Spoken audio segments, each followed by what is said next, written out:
Hi friend, welcome to game of winning. WWE unreal 2.0 release हो चुका है। WWE ने इसके 5 एपिसोड रिलीज कर दिए हैं। इस वीडियो में हम बात करेंगे एपिसोड 1 के बारे में, जिसका नाम दिया है नो डे ऑफ।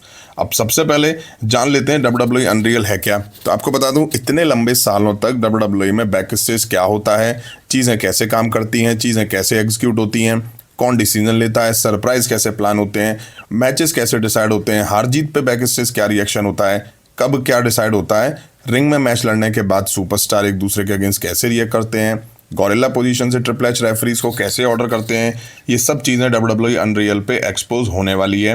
कहानियाँ कैसे बनाई जाती हैं, कैसे बिगाड़ी जाती हैं, सब कुछ एवरीथिंग फैंस के सामने रखा गया अनरियल 2.0 में भी। पहले ये चीज़ें फैंस से हिडन रहती थी, कुछ इक्का दुक्का रिपोर्ट्स के जरिए सामने आ जाती थी, उनको हम वीडियोस के जरिए आपको बता देते थे। अब WWE अनरियल में सब कुछ एक्सपोज हुआ है। WWE अनरियल 2.0 सीजन 2 के 5 एपिसोड हैं और हर एपिसोड की लेंथ लगभग 50 मिनट के आसपास है। शुरुआत में सेथ रॉलिंस दिखते हैं, वो बताते हैं कि उनके इन रिंग नेम क्या क्या रहे हैं और अब वो सेथ रॉलिंस के नाम से रेसलिंग करते हैं। वो ये भी बताते हैं कि उनको ये नाम डस्टी रोड ने चूज करके दिया था। सेथ रॉलिंस की जर्नी दिखाई जाती है, फिर बेकी लिंच और सेथ रॉलिंस की ट्यूनिंग दिखाई जाती है, किस तरह से रिलेशन में आए, कैसे शादी हुई, ये सब कैसे बैक से सबको पता चला कि सेथ रॉलिंस और बेकी लिंच रिलेशन में हैं। ट्रिपल एच अब दिखते हैं, बताते हैं कि WWE कभी नहीं रुकती है, हमेशा चलती रहती है, यहाँ कोई छुट्टी नहीं होती। रेसलमेनिया तक पहुँचने के लिए कई महीनों की मेहनत लगती है और रेसलमेनिया के नेक्स्ट डे से फिर नई कहानी शुरू हो जाती है। अब समर स्लैम 2025 से कहानी शुरू होती है, जहां हमें सेथ रॉलिंस और बेकी लिंच जैसे बड़े सुपरस्टार के साथ चीज़ें होते हुए दिखाई गई हैं। कह सकते हैं कि एपिसोड इन दोनों के सराउंड ही था। दिखाया जाता है कि बेकी लिंच परफेक्ट हैं रिंग में, WWE के लिए सेथ रॉलिंस की लाइफ में अपनी बेटी को केयर करने को लेकर के भी एक बेहतर माँ भी हैं। देन दिखाया जाता है कि बेकी लिंच की वापसी में उन्होंने कितना एफर्ट डाला था, सेथ रॉलिंस ने कैसे उनकी हेल्प करी थी WWE में वापसी करने के लिए। अब राइटर्स का रूम दिखाया जाता है, जहां रेसलमेनिया 41 में बेकी लिंच की वापसी को लेकर डिस्कशन चल रहा होता है, जिसमें बताया जाता है कि बेकी लिंच को रेसलमेनिया 41 में सरप्राइज के तौर पे लाएंगे, लायरा का पार्टनर बना के। ट्रिपल एच इसके पीछे का रीजन भी देते हैं कि फैंस सोचेंगे कि लायरा का पार्टनर कौन होगा, बेकी आएंगी तो फैन सीट से उछल पड़ेंगे। हालांकि WWE इस बात से भी डरी हुई थी कि बेकी लिंच को रेसलमेनिया 41 जैसी स्टेज पे वापसी करा के और डायरेक्ट टाइटल मैच में डालने पे फैन से उनको हेट ना मिले। वहीं दिखाया जाता है कि एक फीमेल रेसलर जो कि माँ है, कैसे बिना ऑफ लिए रेसलिंग फैमिली कैसे मैनेज करती है।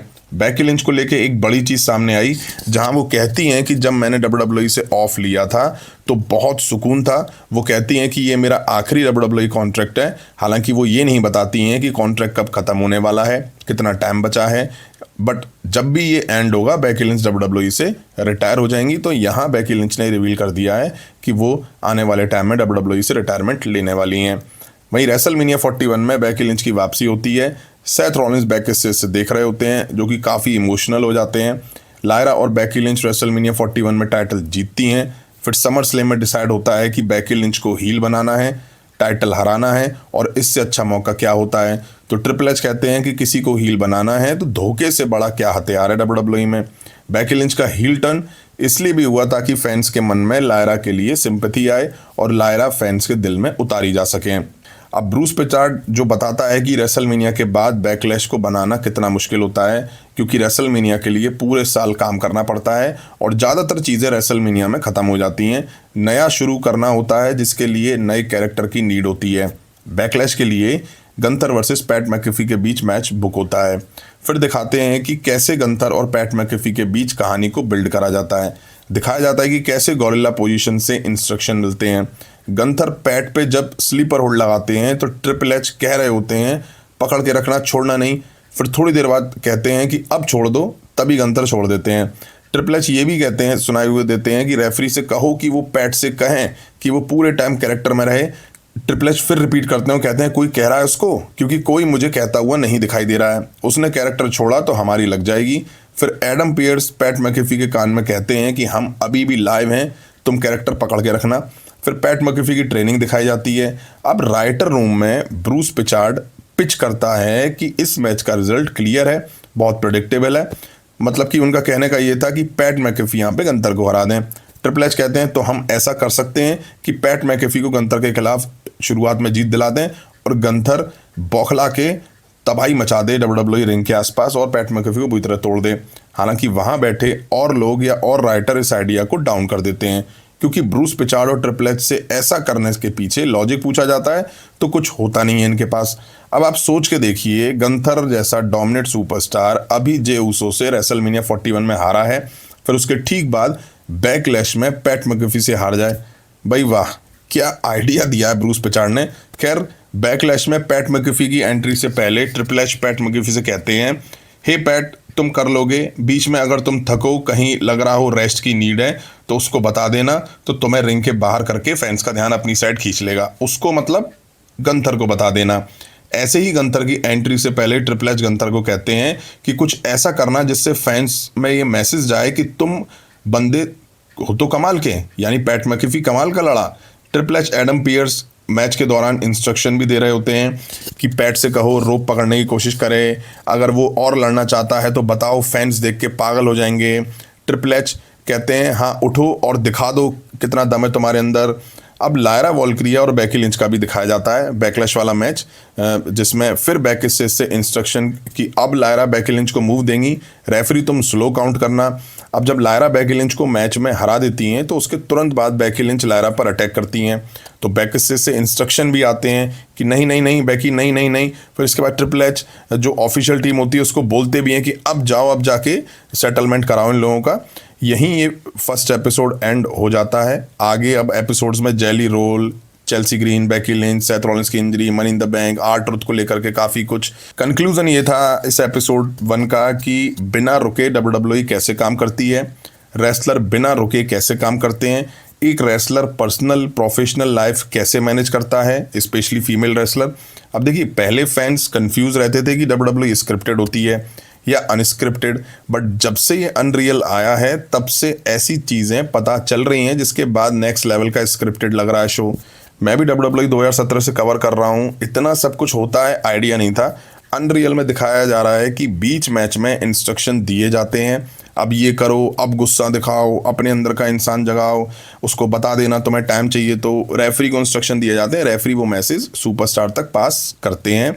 तो फर्स्ट एपिसोड ठीक ठाक था, मुझे उतना खास नहीं लगा है। एपिसोड 2 द ट्रुथ, ये एपिसोड का नाम ही R-Truth के नाम पे था। शुरुआत भी वही करते हैं, बताया जाता है कि R-Truth WWE के साथ पिछले 25 साल से हैं, वो WWE के फनी कैरेक्टर में से एक हैं। R-Truth के फनी मोमेंट्स दिखाए जाते हैं। फिर अचानक से R-Truth कहते हैं कि एक दिन अचानक से मेरा WWE का सफ़र रुक जाता है क्योंकि उनको WWE से निकाल दिया जाता है। ट्रिपल एच कहते हैं कि हमारे काम में काफ़ी एडवाइस होती हैं, एंड में वही चीज़ काम करती है जो फैंस चाहते हैं, फैंस आपको आईना दिखाते हैं। अब रोड डॉग दिखाई देते हैं। आपको बता दूं, ये फॉर्मर सुपरस्टार हैं जो कि DX जनरेशन X में ट्रिपल एच के साथ थे। करंट में ये सीनियर वाइस प्रेसिडेंट हैं लाइव इवेंट्स के और लीड राइटर हैं स्मैकडाउन के। ये कहते हैं एज अ सुपरस्टार वो बोलने में काफ़ी अच्छे थे। अरे तो चचा, राइटिंग में क्यों आ गए, तुमने स्मैकडाउन की बैंड बजाई हुई है। इन भाई साहब ने एक खुलासा करा कि वो जब रेसलर थे तब वो ड्रग एडिक्टेड थे और काफ़ी सारी परफॉर्मेंस उन्होंने उसको लेके ही करी थी। अब आप सोच के देखिए कितनी बड़ी बात बोल रहे हैं। एक तरह से ये एलिगेशन लगा रहे हैं WWE पे कि ये लेते थे पहले और फिर उसके बाद मैच में उतरते थे। खैर, वो बताते हैं कि इस टाइम उन्होंने कुछ रिश्ते कमाए जिसमें से एक R-Truth के साथ भी था। ब्रूस पिचार्ड बताते हैं कि उन्होंने R-Truth को फर्स्ट टाइम 2000 में देखा था। R-Truth कहते हैं कि रेसलिंग मेरी पहली पसंद नहीं थी, वो रैपर बनना चाहते थे। इस एपिसोड में ये दिखाया जाता है कि R-Truth को WWE में लाने वाले रोड डॉग ही थे। दोनों साथ में मिलकर टैग टीम पार्टनर भी रहे। रोड डॉग काफ़ी प्रेज करते दिखाई दिए R-Truth को। बताया जाता है कि R-Truth जॉन सीना के कितने बड़े फैन रहे हैं, कैसे वो उनके मूव वगैरह यूज़ करते थे। राइटर रूम में दिखाया जाता है कि R-Truth वर्सेस सीना के बीच सैटरडे नाइट मेन इवेंट के लिए मैच डिसाइड होता है। ब्रूस पिचार्ड कहते हैं कि ये जॉन सीना के लिए और हिट कमाने का मौका होगा और R-Truth को बेचारा दिखाया जा सकेगा।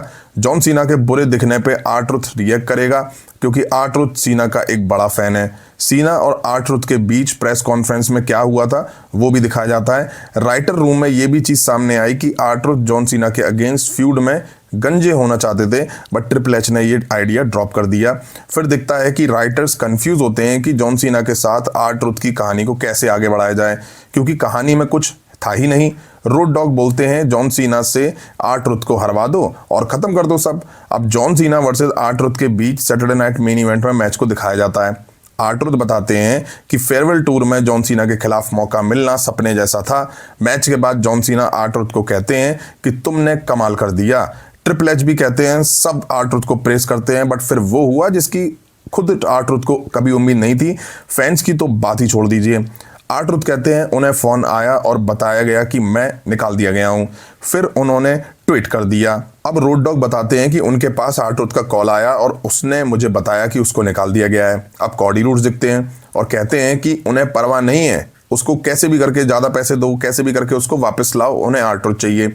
अब ट्रिपल एच भाई साहब दिखे, वो बताते हैं कि आर्ट्रुथ के कॉन्ट्रैक्ट को रिन्यू करने का टाइम आ गया था। हमारे ऑफर में और आर्ट्रुथ की डिमांड में काफ़ी ज़्यादा गैप था और ट्रिपल एच ने कहा कि बातचीत नहीं हो पाई हमारी, आर्ट्रुथ हमसे बात करने नहीं आया, इसलिए उसका कॉन्ट्रैक्ट एंड हो गया था, रिन्यू नहीं हुआ था। हमने सोचा ऐसा करेंगे तो वो बात करने आएगा, बट उसने सोशल मीडिया पे पोस्ट कर दिया। अब यहाँ क्लियर दिख रहा है कि ट्रिपल एच लीपापोती कर रहे हैं, डैमेज कंट्रोल कर रहे हैं और अपनी इमेज क्लियर कर रहे हैं, क्योंकि आर्ट्रुथ को WWE में 25 साल हो गए हैं। आर्ट्रुथ को पता है चीजें कैसे काम करती हैं। आर्ट्रुथ जिस एज में है वो नहीं चाहेंगे कि उनके बिहेवियर की वजह से उनके जॉब पे बनाए। उनको ये भी पता है कि इस एज में कहीं और काम मिलना बहुत मुश्किल है, फैमिली सब कुछ सही चल रहा है, सब कुछ इस पर डिपेंड है। तो आर्ट्रुथ की साइड से ये अनप्रोफेशनल बिहेवियर तो शायद नहीं होगा। ट्रिपल एच ने यह भी कहा कि आर्ट्रुथ को गलत फहमी हुई थी, हमने उसको निकाला नहीं था। और ट्रिपल एच ने यह भी कहा कि आर्ट्रुथ हमारे साथ बिना कॉन्ट्रैक्ट के कभी था ही नहीं। अब आर्ट्रुथ बताते हैं कि कुछ टाइम बाद उन्हें फोन आया और कहा गया कि उनका कॉन्ट्रैक्ट रिन्यू हो रहा है, बट क्यों? ट्रिपल एच ने तो अभी कहा कि आर्ट्रुथ बात करने ही नहीं आ रहे थे, फिर बिना बात के रिन्यू क्यों कर रहे हो भाई? रोड डॉग जो कि आर्ट्रुथ को कंपनी में लाए थे, वो कहते हुए सुनाई देते हैं कि बिजनेस पॉइंट ऑफ व्यू से ये सही था कि उसका कॉन्ट्रैक्ट रिन्यू नहीं करा जाए। रोड डॉग ये भी कहते हैं कि उस एज में बहुत मुश्किल है कि ये मौका किसी को दोबारा मिले। ट्रिपल एच बताते हैं कि फैंस भड़क गए थे, उन्होंने कहा ये सही नहीं हुआ और फैंस का हुक्म सर आंखों पर, इसलिए वो आर्ट्रुथ को वापस लाए। अब यहाँ डिफरेंसेस साफ दिखाई दे रहे हैं। इंटरव्यू में ट्रिपल एच कहते हुए सुनाई देते हैं कि फैंस नहीं है, वो हेटर हैं जो इस तरह की हरकतें करते हैं। अब यहाँ कह रहे हैं कि हुक्म सर आंखों पर है। ट्रिपल एच ये भी कहते हैं कि कोई नहीं चाहता था कि वो यहाँ से जाए, तो ये सब कैसे हो गया। ट्रिपल एच ये बताते हैं कि ऐसा ही कुछ नाओमी के साथ भी हुआ था। अब नाओमी अपने 2022 वाले इंसिडेंट के बारे में बात करती हैं, जहां नाओमी और साशा बैंक्स को WWE ने निकाल दिया था। बड़ी कंट्रोवर्सी हुई थी, मैंने कवर भी करा था उस टाइम। अब आपको याद दिला देता हूं शॉर्ट में कि ये दोनों उस टाइम टैग टीम चैंपियंस हुआ करती थी, दोनों अपने टाइटल छोड़ के निकल गई थी। बताया ये गया कि दोनों एक 6 पैक मैच में एक दूसरे को फेस करने वाली थी, जिससे नाराज होकर उन्होंने एरिना छोड़ दिया था। उनका सवाल ये था कि भाई हम जब टैग टीम चैंपियन है तो हम एक 6 पैक मैच में एक दूसरे के खिलाफ क्यों लड़ते हुए दिखाई दें, और क्वेश्चन जायज था उन लोगों का। नाओमी जिम्मी ऊसो की वाइफ हैं, साल 2009 से दोनों साथ में काम कर रहे थे। ये पहली बार हुआ जब नाओमी जिम्मी ऊसो के साथ नहीं थी, जब उन्हें निकाल दिया गया था। ट्रिपल एच कहते हैं कि नाओमी और आर्ट्रुथ के हालात सेम थे, हम नहीं चाहते थे कि ये जाएं, इसलिए हम उसके पास वापस गए और पूछा कि तुम वापस आना चाहती हो। फिर रॉयल रंबल 2024 में नाओमी की वापसी हो पाई। अब मैंने उस टाइम भी कहा था नाओमी की जगह और कोई फीमेल सुपरस्टार होती तो कभी वापस नहीं आती, जैसे कि साशा बैंक्स कभी वापस नहीं आई, क्योंकि नाओमी है जिम्मी ऊसो की वाइफ और जिम्मी ऊसो है समोन फैमिली से। WWE में इस फैमिली का दबदबा है, इसलिए नाओमी को वापस लाया गया। इसके बाद नाओमी के हील बनने के बारे में बात करी और वाकई नाओमी का हील वर्जन काफी जबरदस्त था, स्टोरी लाइन बढ़िया थी। अब आता है मनी इन द बैंक 2025, जहां नाओमी को विनर बनाने की बातें चलती हैं, क्योंकि जिस तरह के कैरेक्टर में वो दिखाई दे रही थी तो ये बढ़िया भी था। फिर चीजें आर्ट्रुथ के पास आती हैं। ट्रिपल एच कहते हैं कि मनी इन द बैंक में आर्ट्रुथ को वापस लाने के लिए उसका कॉन्ट्रैक्ट खत्म होने से पहले नया कॉन्ट्रैक्ट बना के रखा ताकि वो मनी इन द बैंक में आ सके।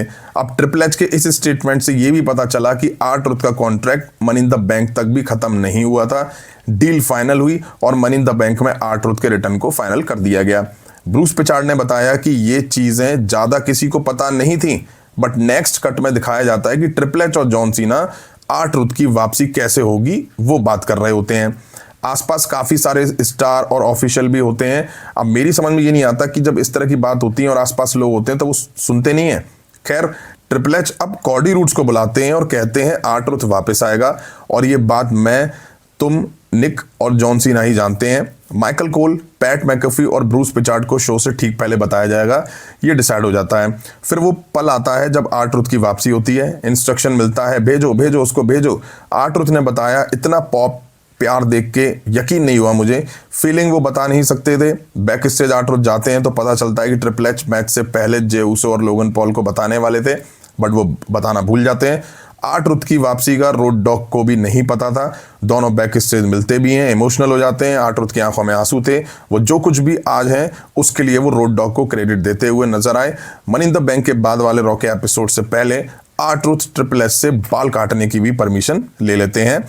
तो कुल मिलाकर इस एपिसोड में आर-ट्रुथ और नाओमी की सडन WWE एग्जिट के पीछे क्या वजह थी वो दिखाया गया। लेकिन मैं आर-ट्रुथ की जो वजह दिखाई गई उससे एग्री नहीं करता हूं कहीं ना कहीं। बट आर-ट्रुथ को लेके मुझे ऐसा लगता है कि WWE ने अपने पत्ते पूरी तरह खोले नहीं। मतलब कि नाम तो अनरियल है, बट इसमें भी स्क्रिप्ट चल रही है। Episode 3 the vision. इस एपिसोड में रेसलमेनिया 41 के दौरान पॉल हेमन, जो कि पंक के दोस्त थे और रोमन रेंस के वाइज मैन थे, कैसे इनको धोखा देके सेथ रॉलिंस के साथ जुड़े ये दिखाया जाता है। वहीं पेंटा को लेकर चीजें दिखाई जाती हैं, जो कि एक मैक्सिकन रेसलर हैं।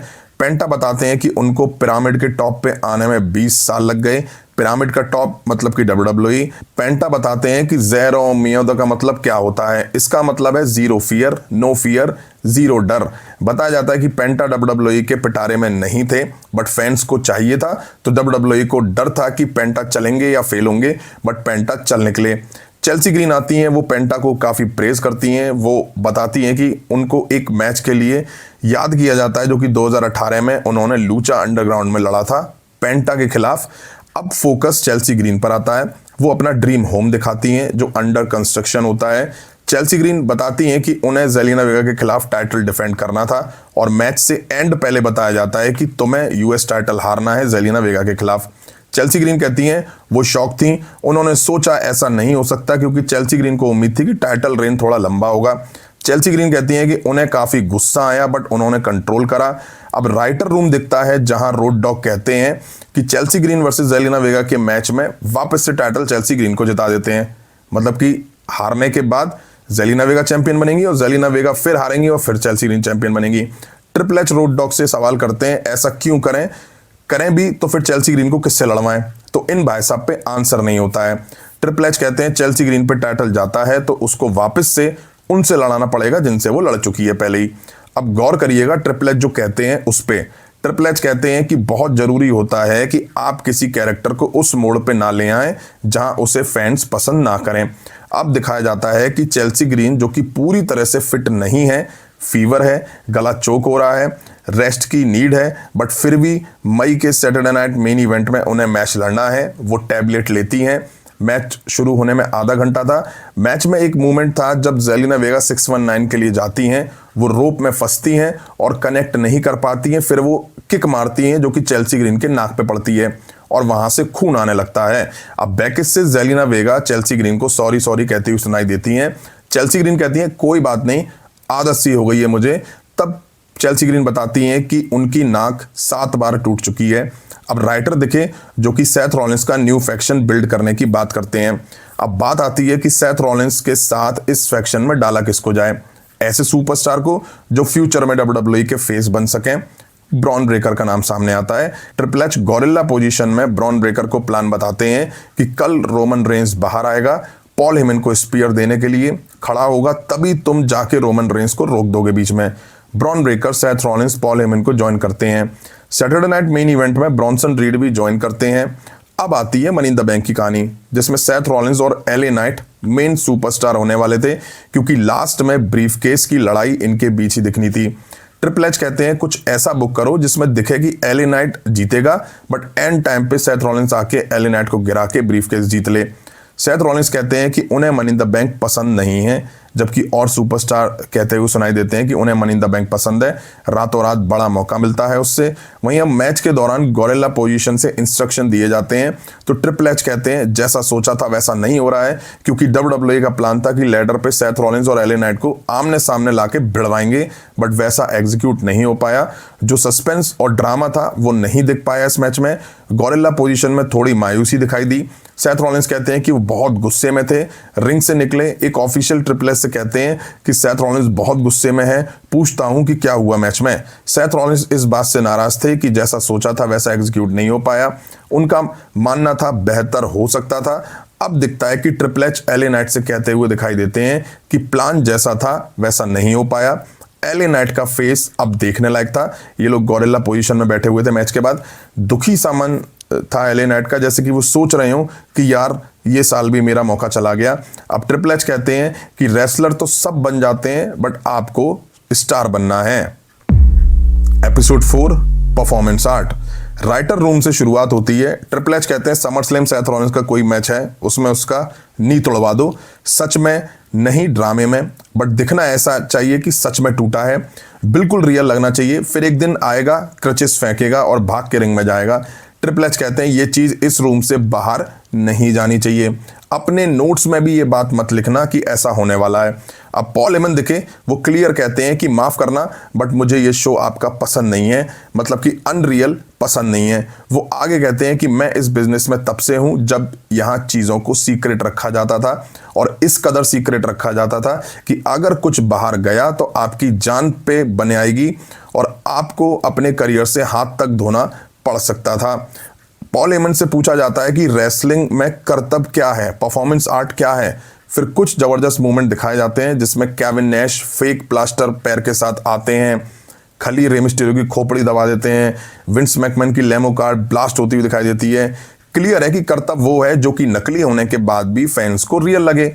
बट अफसोस WWE सेथ रॉलिंस की फेक इंजरी वाले एंगल में उतनी अच्छी नहीं दिखाई दी, क्योंकि मैंने जब ये हुआ था तभी वीडियो में कहा था कि लैंडिंग बिल्कुल सही है, एक्यूरेट है, और मैंने इसको फेक बता दिया था। पॉल हेमन ऐसे ही एक केफेब का जिक्र करते हैं जिसमें वो बताते हैं कि सैंगमैन के साथ जो करतब हुआ उसके बाद पूरे 5 वीक तक वो घर से नहीं निकले। सबको ऐसा लगा कि वो रियल है और सबको ऐसा लगा कि वो रियल में अंधा हो गया है। बट सेथ रॉलिंस तो इंजरी के बाद भी इंटरव्यू देते फिर रहे थे। पॉल हेमन कहते हैं कि इस कलाकारी से हमारा घर चलता है। अब हमें समर स्लैम से पहले जेरी रोल दिखा, जो कि म्यूजिशियन है। जेरी रोल भारी भरकम थे, तो वो समर स्लैम में कॉम्पीट करने से पहले वेट वगैरह कम करते हैं, ट्रेनिंग वगैरह दिखाई जाती है उनकी। कुछ इंटरेस्टिंग था नहीं इसमें। अब चीज़ें फिर से सेथ रॉलिंस की इंजरी पर आती हैं। अभी मैंने इस एपिसोड की शुरुआत में आपको बताया कि ट्रिपल एच ने राइटर से कहा था कि सेथ रॉलिंस की इंजरी वाली बात किसी को पता ना चले, बट अब दिखता है कि ट्रिपल एच खुद से कॉडी रूड्स के पास जाके उनको सेथ रॉलिंस की फेक इंजरी वाले एंगल को बताते हैं और कहते हैं किसी को बताना मत, तुम हमारे मेन बंदे हो, मेन बंदे, और तुम्हें पता होना चाहिए यहाँ क्या हो रहा है। अच्छा जी, मतलब क्लियर है कि WWE यहाँ से फैंस को ये पॉइंट आउट कराना चाह रही है कि कॉडी रूड्स स्पॉटलाइट पर हैं, कॉडी रूड्स ही फेस हैं कंपनी के। अब मेरे सर के ऊपर से ये निकल गया ये वाला एंगल, क्योंकि कॉडी रूड्स को इस बारे में बताना क्या, Cardi roads Seth Rollins LA night के साथ शामिल थे? जवाब है नहीं। तो भाई फिर क्यों इतनी गुस्सा आईना इस वाले एंगल को देख करके? फिर ट्रिपल एच बताते हैं, कहते हैं ये ड्रामे हमें पूरी सच्चाई के साथ करने हैं और मैं नहीं चाहता कि तुम ये किसी को बताओ। अरे ट्रिपल एच चचा, पहले खुद ही बता रहे हो और फिर खुद ही मना कर रहे हो कि ये बताना मत किसी को। तो भाई ये तो चुगली सा साउंड कर रहा था मुझे। वहीं जो रेफरी है जो इस मैच में शामिल थी उसको तक ट्रिपल एच ने बताने से मना कर दिया कि नहीं नहीं उसको क्यों पता होना चाहिए, बट कॉडी रूड्स भाई साहब को पता होना चाहिए। मतलब कॉडी को इतना डिटेल में ट्रिपल एच चचा बताते हैं जिसकी हद ही नहीं है। अब ऐसा होगा फिर वैसा होगा, एंड में LA BFT देके मैच जीत लेगा। बट फिर सवाल कॉडी को क्यों? क्योंकि कॉडी ट्रिपल एच के खास हैं, फेवरेट हैं और फैंस पे कॉडी रूड्स को थोपा जा रहा है। दूसरा ये वजह भी है कि अगर कॉडी रूड्स को ऐसे करके चीजें नहीं बताई जाती तो कॉडी रूड्स अनरियल में दिखते कितना। अब सेथ रॉलिंस कहते हैं कि सेथ रॉलिंस ट्रिपल एच से कहते हैं कि एलए नाइट को मत बताना, कोई जरूरी थोड़ी एलए को पता हो। अब सेथ, एलए तो आपके साथ मैच में है, उस एंगल में उसको पता नहीं होना चाहिए। बट ट्रिपल एच चाचा तो कॉडी रूड्स के सामने जाके सब बकाए, लेकिन ट्रिपल एच कहते हैं एलए को पता होना चाहिए। बॉबी रूड कहते हैं कि गिनती के 4-5 लोगों को इस बारे में पता है क्या होने वाला है, बट बॉबी भैया ज़्यादा लोगों को पता है। ट्रिपल एच खुद ही बकते फिर रहे हैं सबके सामने। सेथ रॉलिंस की नी इंजर्ड बताई गई, बट ये मैच वहीं रोक देना चाहिए था तो चीज़ें रियल लगती। बट उसके बाद LA नाइट से BFT खिलवाया सेथ रॉलिंस को, तो वो वहीं पता चल गया कि ये फेक है। ट्रिपल एच का ये आइडिया अच्छा था, इसको अच्छे से सेल करना चाहिए था, बट मैंने इसको तभी पकड़ लिया था। काफ़ी टाइम से WWE देख रहा हूँ और पिछले 8 साल से रिव्यू कर रहा हूँ। हाँ, फैंस को ये रियल लगा होगा, कुछ और लोगों को भी जो कह रहे थे रियल है रियल है रियल है, फिर पलटी मार गए कि फेक है फेक है फेक है। चीज़ें अब एवोल्यूशन पे आती हैं, जो कि फीमेल पेपर व्यू था। वहीं रेहा रिप्ले और ईओ स्काई के बीच मैच में एक मूवमेंट था जहां से ईओ स्काई काफ़ी हाइट से रेहा रिप्ले पर डाइव लगाएंगी। तो बताया जाता है कि उस फ्लोर को स्पेशल तैयार किया जाता है कि सुपरस्टार को कम से कम डैमेज हो। एवोल्यूशन में रेहा रिप्ले वर्सेस ईओ स्काई के मैच के दौरान नाओमी का कैश इन भी दिखाया गया। हालांकि यहाँ पे ये नहीं दिखाया गया कि कैश इन कैसे प्लान हुआ, कैश इन के लिए क्या क्या डिस्कस हुआ, ऐसा कुछ भी यहाँ पे नहीं दिखाया गया। Episode 5 the pop. इस एपिसोड की शुरुआत भी सेथ रॉलिंस फेक इंजरी वाले एंगल से होती है, जहां बेकी लिंच कहती हैं कि मुझे सबको झूठ बोलना पड़ रहा था, सबके मैसेज को मैं ही आंसर कर रही थी, मुझे सेथ रॉलिंस के फादर को भी झूठ बोलना है, नो ये मैं नहीं कर पाऊंगी। बेकी लिंच कहती हैं मैं सच छुपा रही थी, मैं झूठ नहीं बोल रही थी बट बोल रही थी। यहां से ये भी पता चला कि बेकी लिंच को सेथ रॉलिंस के बारे में भी पता था। हालांकि यहां से ये नहीं दिखाया गया कि बेकी लिंच को कैसे बताया गया, किसने बताया। फिर बेकी लिंच ट्रिपल एच के पास जाके रिंग में कहती हैं कि मुझे सबसे झूठ बोलना पड़ रहा है, नेक्स्ट टाइम से मुझे ये सब मत बताना। अब आता है समरस्लैम, जो कि WWE का दूसरा सबसे बड़ा इवेंट होता है। जेली रोल दिखते हैं और वो ट्रिपल एच से रिंग के पास जाके बात कर रहे होते हैं। जेली कहते हैं कि मैं समरस्लैम में हील बन के निकलना चाहता हूँ। ट्रिपल एच कहते हैं हील के चांसेस 40% ही हैं, तो हम 60% फेस के साथ जाएंगे। अब गंथर समरस्लैम से पहले ट्रिपल एच से मिलते हैं और कहते हैं मुझे समझ आ गया सेथ रॉलिंस की इंजरी के बारे में। ट्रिपल एच कहते हैं अच्छा, बट हमने उनको ही बताया था जिनको इस बारे में पता होना चाहिए था। अरे तो चाचा कॉडी रूड्स को क्यों बताना पहुंच गए थे आप, जब आप खुद ही कह रहे हो कि उनको बताना चाहिए था, जिनको पता होना चाहिए था, तो कॉडी को क्यों बता दिया। अब बॉबी रूड सीएम पंक को मैच के बाद का प्लान समझाते हैं। जब सेथ रॉलिंस आके कैश इन करेंगे, दिखाया जाता है कि समर स्लैम के दौरान सेथ रॉलिंस एक बस में होते हैं, जहां पॉल हेमन उनसे मिलके प्लान बताते हैं कि कैसे क्या करना है।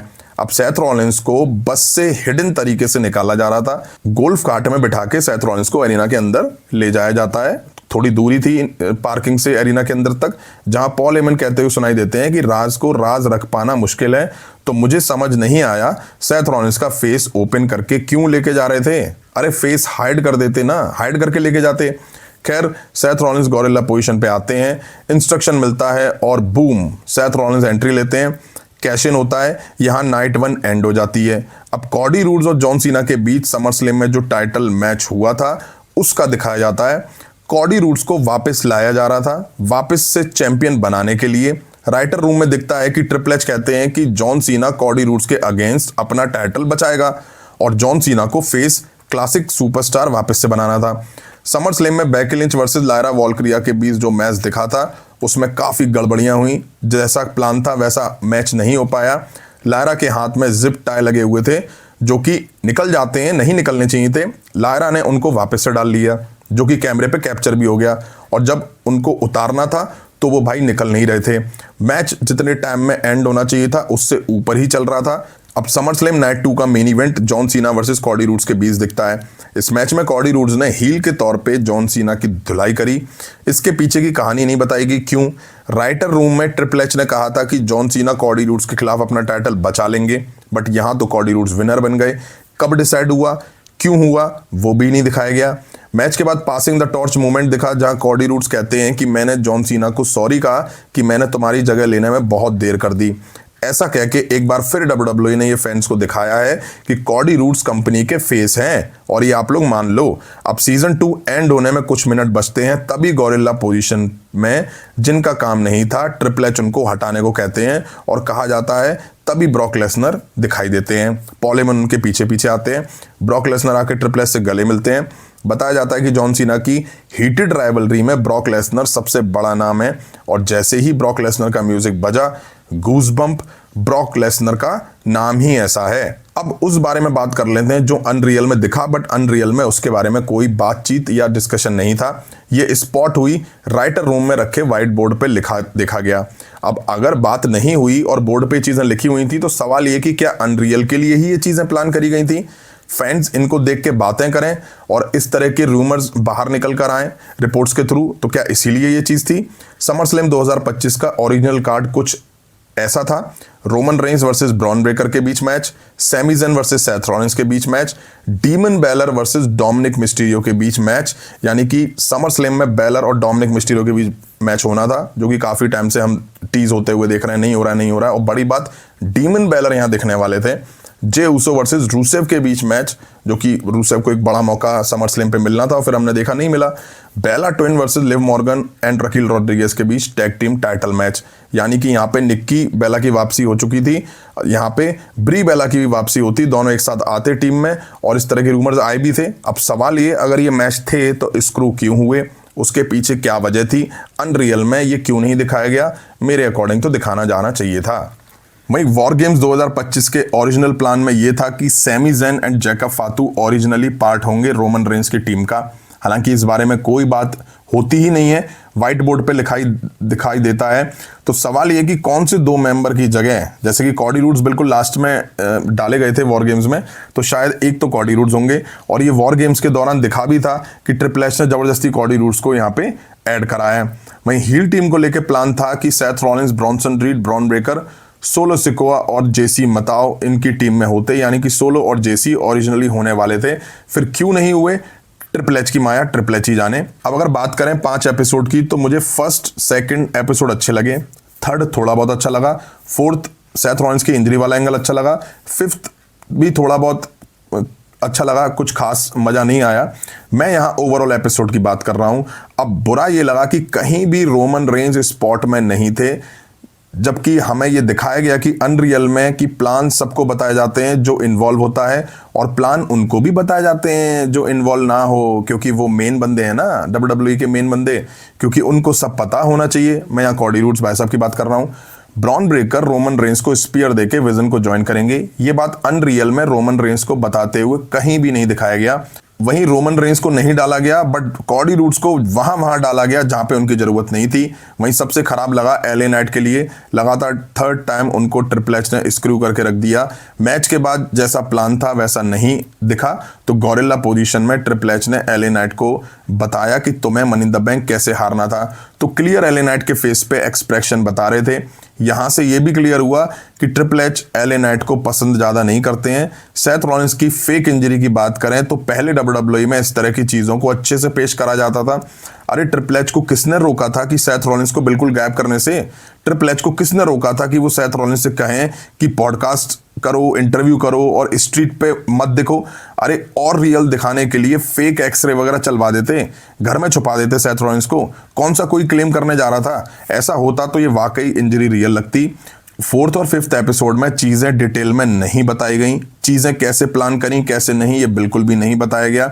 ऐसा लग रहा था कि किसी पेपर व्यू का बिल्डअप हम देख रहे हैं। भाई इस तरह का बिल्डअप हम पेपर व्यू के दौरान ऑलरेडी देख चुके हैं, तो हमें यहाँ उम्मीद थी कि आप डिटेल में चीजें बताएंगे, जो कि फोर्थ और फिफ्थ एपिसोड आते आते धीरे धीरे WWE ने बिल्कुल ही खत्म कर दी।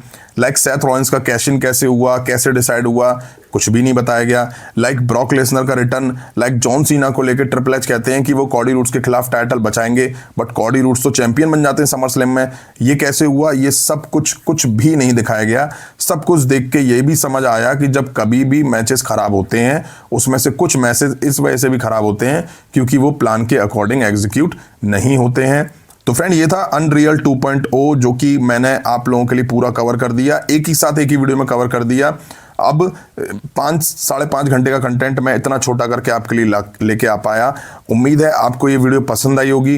हो सकता है कुछ चीज़ें मुझसे छूटी हों, उसके लिए बहुत बहुत सॉरी। और अगर आपने वीडियो यहाँ तक देखी है और आप इतनी देर तक रुके हो, तो प्लीज़ यार चैनल को सब्सक्राइब करना मत भूलिएगा, और वीडियो को लाइक शेयर सब्सक्राइब करना बिल्कुल ही मत भूलिएगा। मिलता हूँ जल्दी नेक्स्ट वीडियो में।